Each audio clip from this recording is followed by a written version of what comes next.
Hello and welcome to Rajya Sabha TV. You're watching Discussion Today with me, Tina Jha. On the show today, we are going to talk about the rights of married women in India.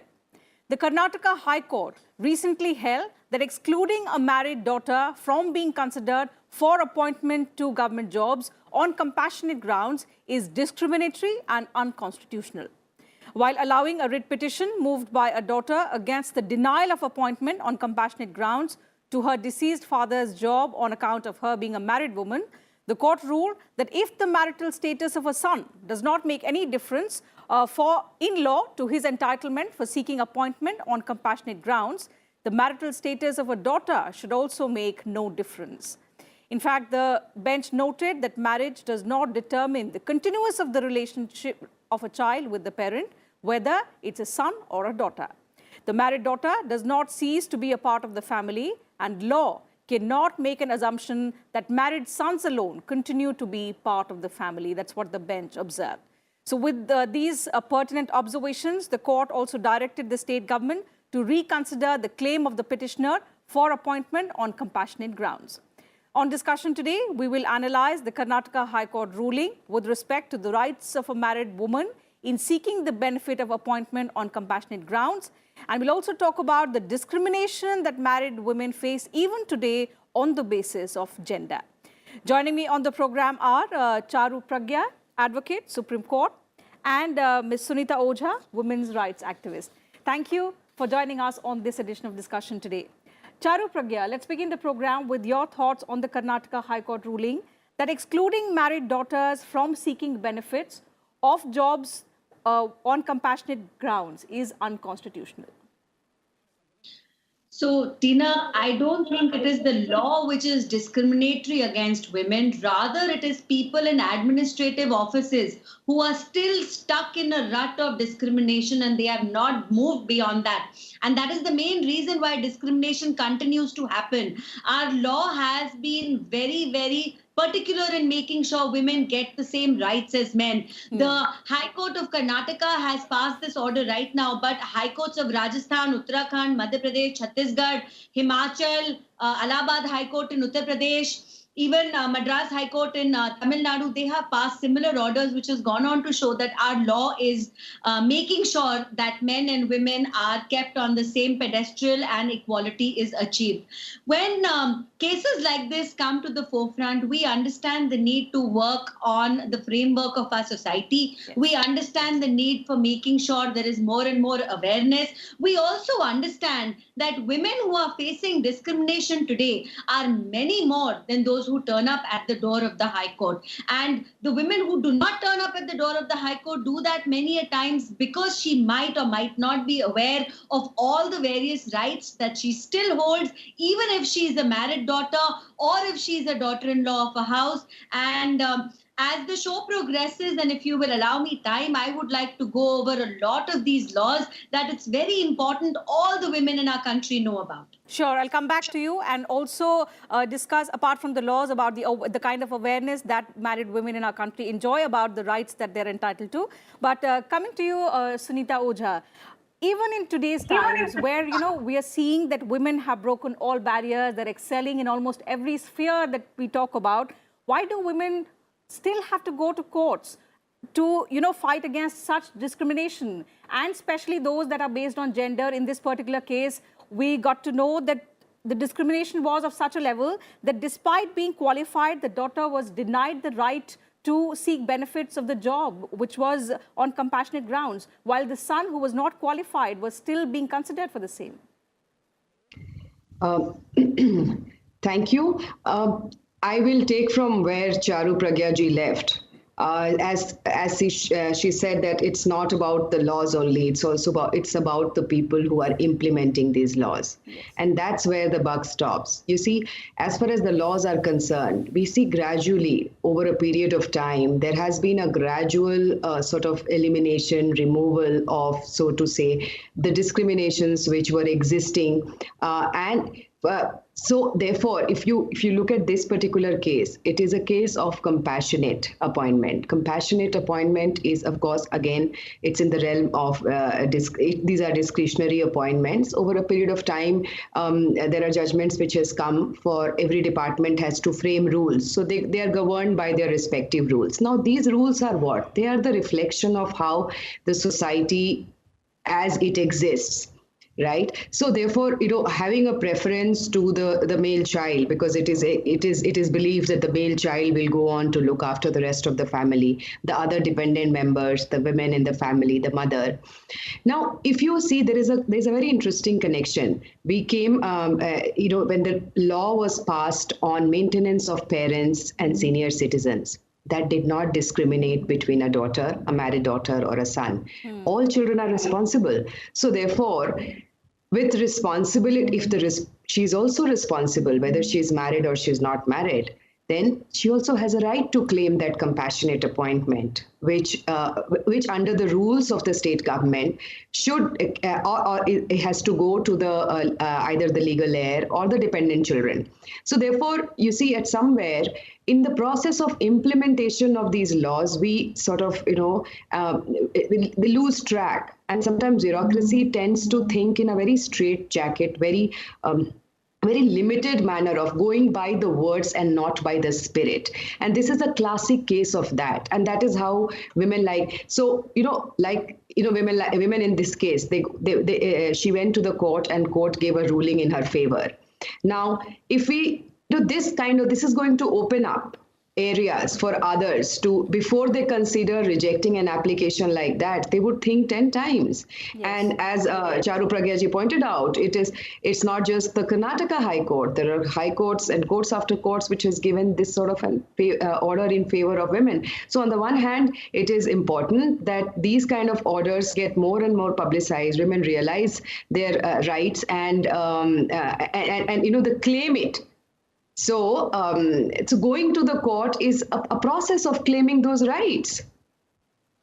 Okay, so if we talk about the recent past, we've seen there have been several judgments by courts. Laws are there to, ensure that there is equality. And in the recent past, there have been several judgments by different courts which have upheld these rights of women. So in that aspect, if we look at this particular ruling, it has opened up an opportunity for other women who perhaps are not aware of their right or are denied the same. But if we talk about women at large, you are connected to, to the ground realities.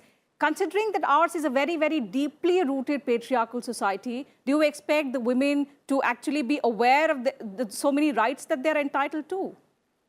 See, one thing is being aware, another thing is being claiming. Yeah, because if she's, we have seen it in terms of our giving right to women, even in the Mitakshara property rights, Hindu women getting a property right in their, in the parents or their ancestral property. But a lot of time, this also comes at a cost of disconnecting yourself or becoming, or earning the tag of being greedy or being not, so those are the things which go against the traditional notion of who is a good daughter or a good daughter-in-law, or for that matter. So one is having a right, another is having to claim it. So many a times what we have seen at the ground level, that women those who raise their voices and they go on to claim those rights, they often earn the air of, I won't say society, but yes, the families or the relatives, closer relatives. So I think it has to, I think the time has come, or so that there's a greater level. They don't have to ask for it. These are the things it should automatically. For example, a father can make a will and leave his property for his sons, daughters, etc. If you have a very fair and equal sort of a mindset.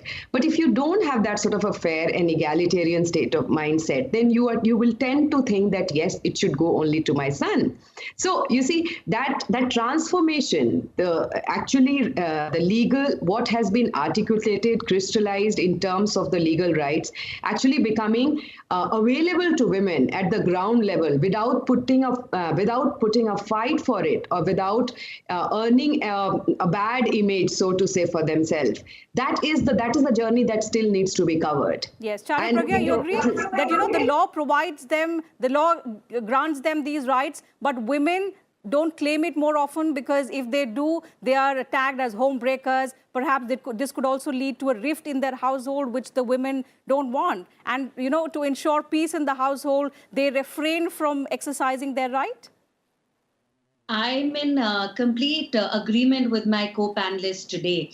And taking off from where she left, I think so many times when we want to bring about a positive change in society, it requires a generational shift. So maybe there is a woman today who was not given her share in her father's property, but that very same woman is going to make sure that her daughter gets equal share in her and her husband's property in the times to come. And that is when true equality is going to be achievable, when this generational shift happens. And I think we are poised on the cusp of that. This is the generation which is making that shift. And that's why we even hear about cases going to court, cases being fought, and many times women taking that leap, taking a stand, even though it might get them labeled something negative.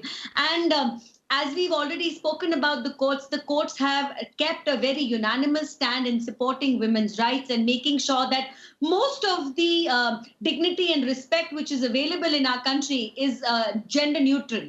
It should mean that if there is a facility available for a child to get a compensation job in a parent's place, it needs to be gender neutral. And we need to talk about this more. And Tina, if you will allow me, I would like to just walk our viewers through some of the rights which are not discussed very, very openly, but Sure, a go married ahead. woman has these rights. I'll start with a matrimonial home. A woman who is married has a right to a matrimonial home. She has a right to that home even if her husband dies. She has a right to that home even if the husband decides to divorce her or there is a mutual divorce.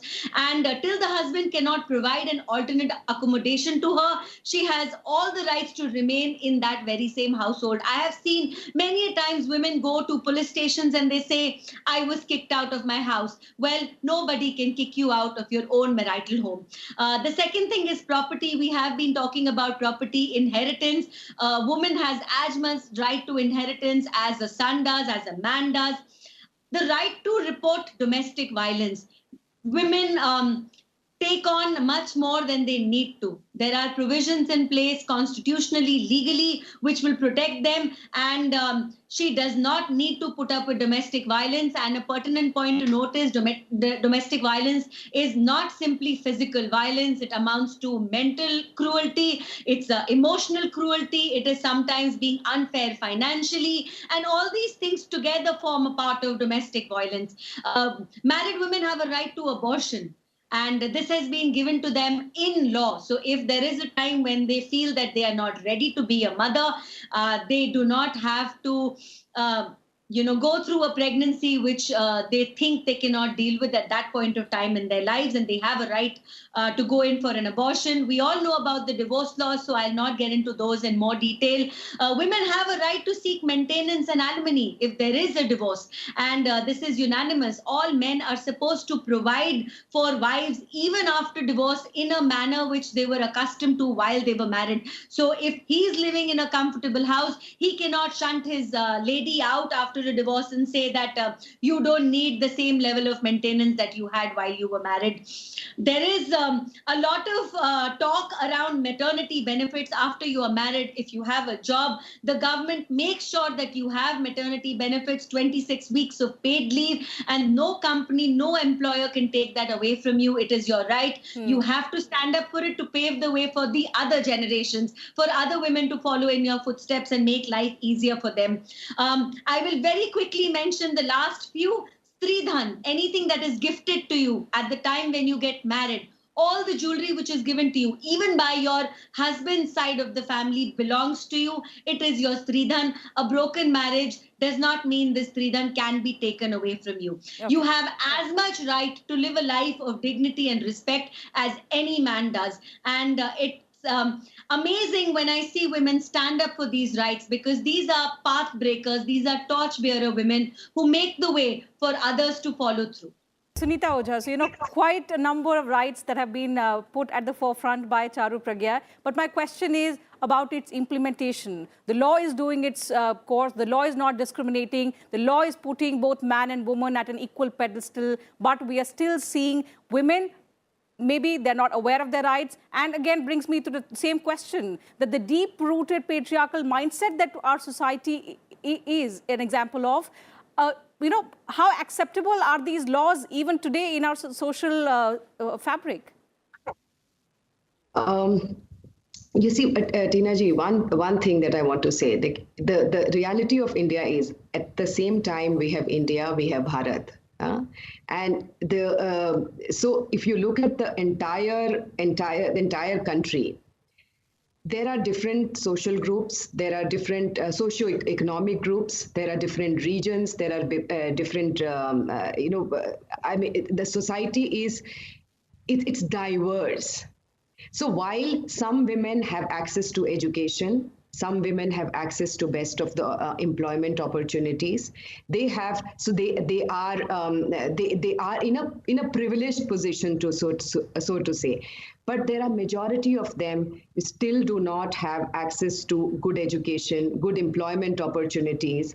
And see, so one is yes, patriarchal mindset. Another is empowering them through proper education, creating employment opportunities for them. In fact, one of the World Bank, one of the IMF reports said that if we could bring the level of employment of women at par with men, India's GDP can increase by 24%.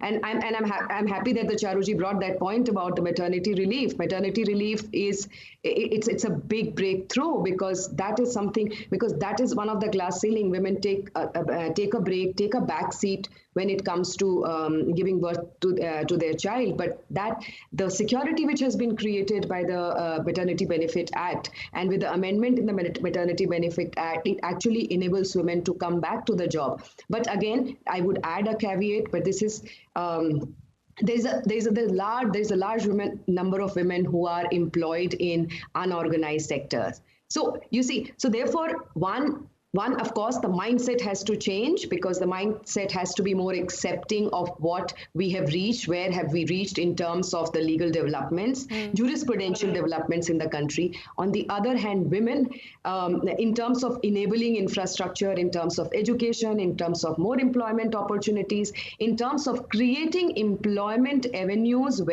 which are more accepting to women with their own sort of challenges. So that's another issue which is related to that.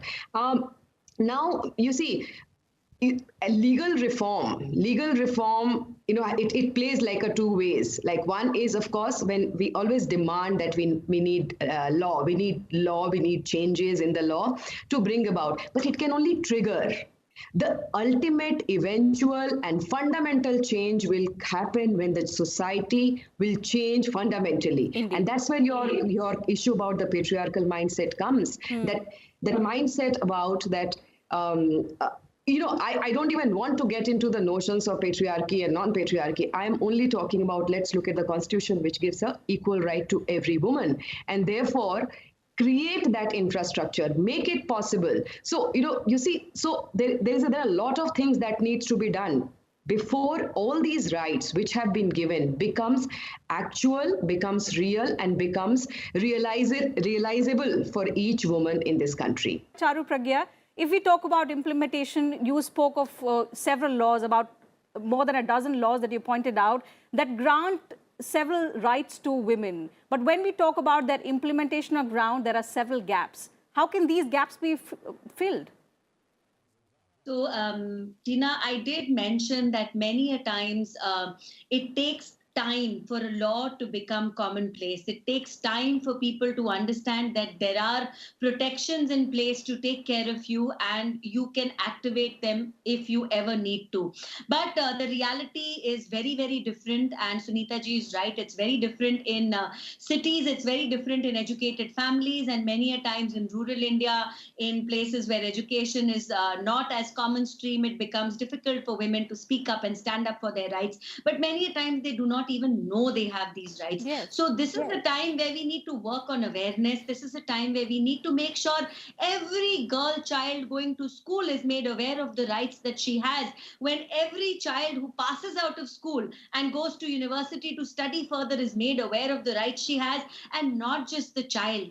People who are raising that child need to know the rights every citizen of this country has, so parents can teach their daughters to stand up for what is right, to stand up for what is correct. And Hindu Dharma says this: it is criminal to make somebody go through any sort of atrocities, but it is equally criminal to let those atrocities happen to you without speaking up for it. So we have to speak up for it. We have to make sure parents are as updated about these laws as the youngsters who are studying today, the youngsters who are the future of our country. Mothers need to tell their daughters that it is okay to report a case of domestic violence. It is okay to tell us if your husband is right now demanding dowry after you've been married and he's giving you a difficult time. Even with the employers, it's okay to speak up. And we have to stop victim shaming. We see many a times in a lot of things in our country, there's victim shaming of women, whether it is rape cases or Sunita ji had said that girls, even if they know that they have a right to their parents' property, will not speak up because they don't want to be called bad daughters. So this needs to stop, and this will only stop with awareness, and awareness has to begin at the grassroots level. We have to start from school, we have to start from colleges, and we have to make women comfortable speaking up about themselves, their needs and their rights. Sunita Ojha, when we talk about changing mindset, what is the need of the hour to ensure that women are no more treated as pariah dhan? Because they are not pariah dhan. They are not dhan. They are, they are individuals, they are human beings, they are citizens of this country. So these we have to get rid of these notions, because these notions along with them come with a baggage which actually inhibit a woman from realizing her full potential. So we have to stop treating her.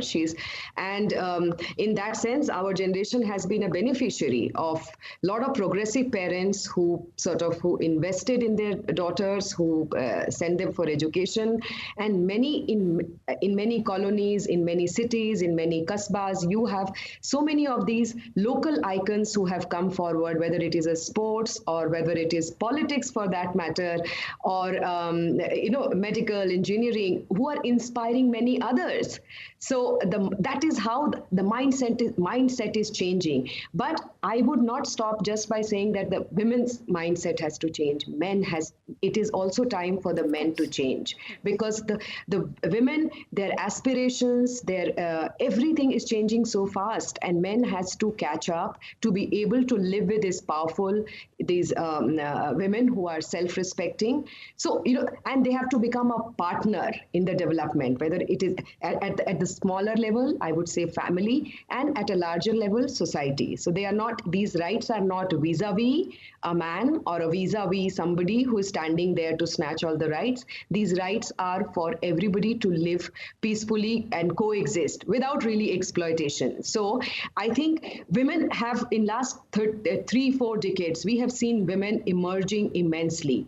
But at the same, we haven't really seen, and I mean, there are exceptions, but we haven't seen men evolve to that level. And I think now it's also time for men to evolve and become true partners for these empowered women, because that's going to be the new age mantra. Charu Pragya, even though women are evolving, even in their workspaces, there are newer challenges that they are facing. How to tackle with those? The challenges are never ending when you're a woman, because you are wearing many hats and you're expected to wear each and every hat with absolute finesse and perfection. As the saying goes, a woman needs to be working as if she doesn't have a family to look after, and she has to look after her family as if she doesn't have a career to handle.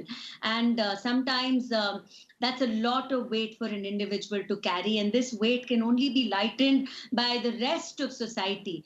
by understanding by the men around her that she is doing her best, she is moving ahead in life, and all she wants from you is respect and your support. The same respect and support that she's giving you day in and day out. So when this happens and when this one step is taken ahead, there will be equality in the true sense. And as Sunita ji said, we've made inroads quite greatly.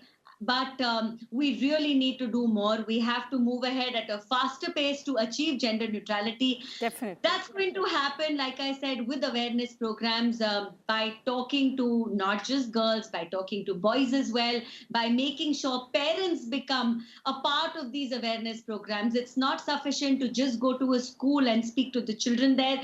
You also have to bring in the parents so they understand new age parenting is all about equality. New age parenting is all about allowing your children freedom to fly, to do whatever they want to, for your girls to be able to dream the same way you allow your boys to dream.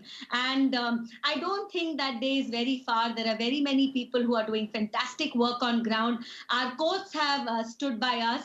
The activists, the government, everyone is making sure this equal right is given to women every step of the way. I always talk about this.